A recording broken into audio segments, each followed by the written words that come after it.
Have you ever wondered why Islam denies that Jesus was crucified?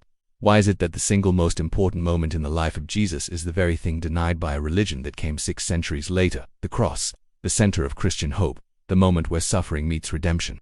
But for Muslims, it never happened.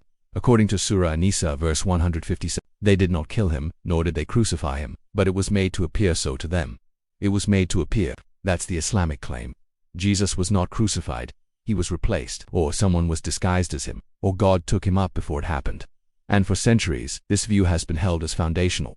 But is it true? Let's begin, not with assumptions, but with evidence, because history speaks, and the cross refuses to be erased. From the earliest records we have, the Christian faith was born from the cross, not centuries later, but within the first decade after Jesus' death. The Apostle Paul wrote in 1 Corinthians, "I delivered to you as of first importance what I also received, that Christ died for our sins, that he was buried, and that he was raised on the 3rd day." That letter was written around 55 AD, but the creed Paul quoted is much older, just a few years after the crucifixion itself. Historians, both Christian and secular, agree the crucifixion of Jesus is one of the most solid facts in ancient history, not just from the Bible, but from sources outside of it. Roman historian Tacitus, Jewish historian Josephus, the Jewish Talmud, Lucian of Mara bar Serapion, all of them mention Jesus and his death on the cross. So let's be honest, if Islam is right, then all of those witnesses were wrong. Every disciple of Jesus was fooled. Every historical record got it wrong. And the early church, built by first-hand witnesses, was founded on total error, not just error but deception. And here's the question, would God allow that? Could a loving and truthful God let the whole world believe a false gospel for centuries, without correction? If Jesus didn't die, then there is no resurrection. And if there's no resurrection, then there is no gospel, no grace, no hope, no salvation. It all collapses. And that is exactly what the enemy wants. To erase the cross, to silence the eternal victory, to reject the blood that redeems us. So we must ask, who benefits if the crucifixion is denied? Not the seekers of truth, not the souls thirsty for grace. But let's go deeper.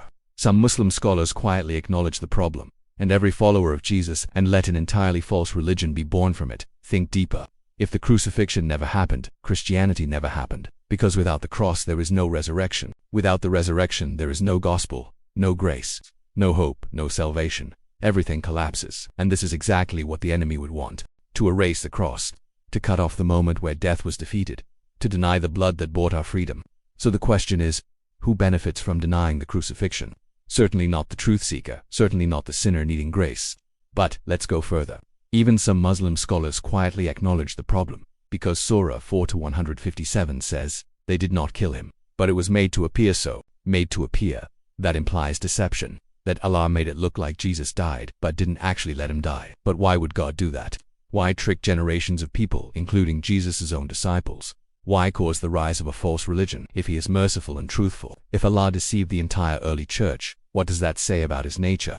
Compare that to the message of Jesus. He never lied. He never hid the truth. He said, "I am the truth." He laid down his life willingly. He wept in Gethsemane. He bled on Golgotha. He said, "It is finished." No substitute, no switch, no deception, just love. Real bloody, self-sacrificing love. The kind of love that steps into death to rescue those who hate him. The kind of love that says, "Father, forgive them." Do you see the contrast? One story says, he escaped. The other says, he stayed.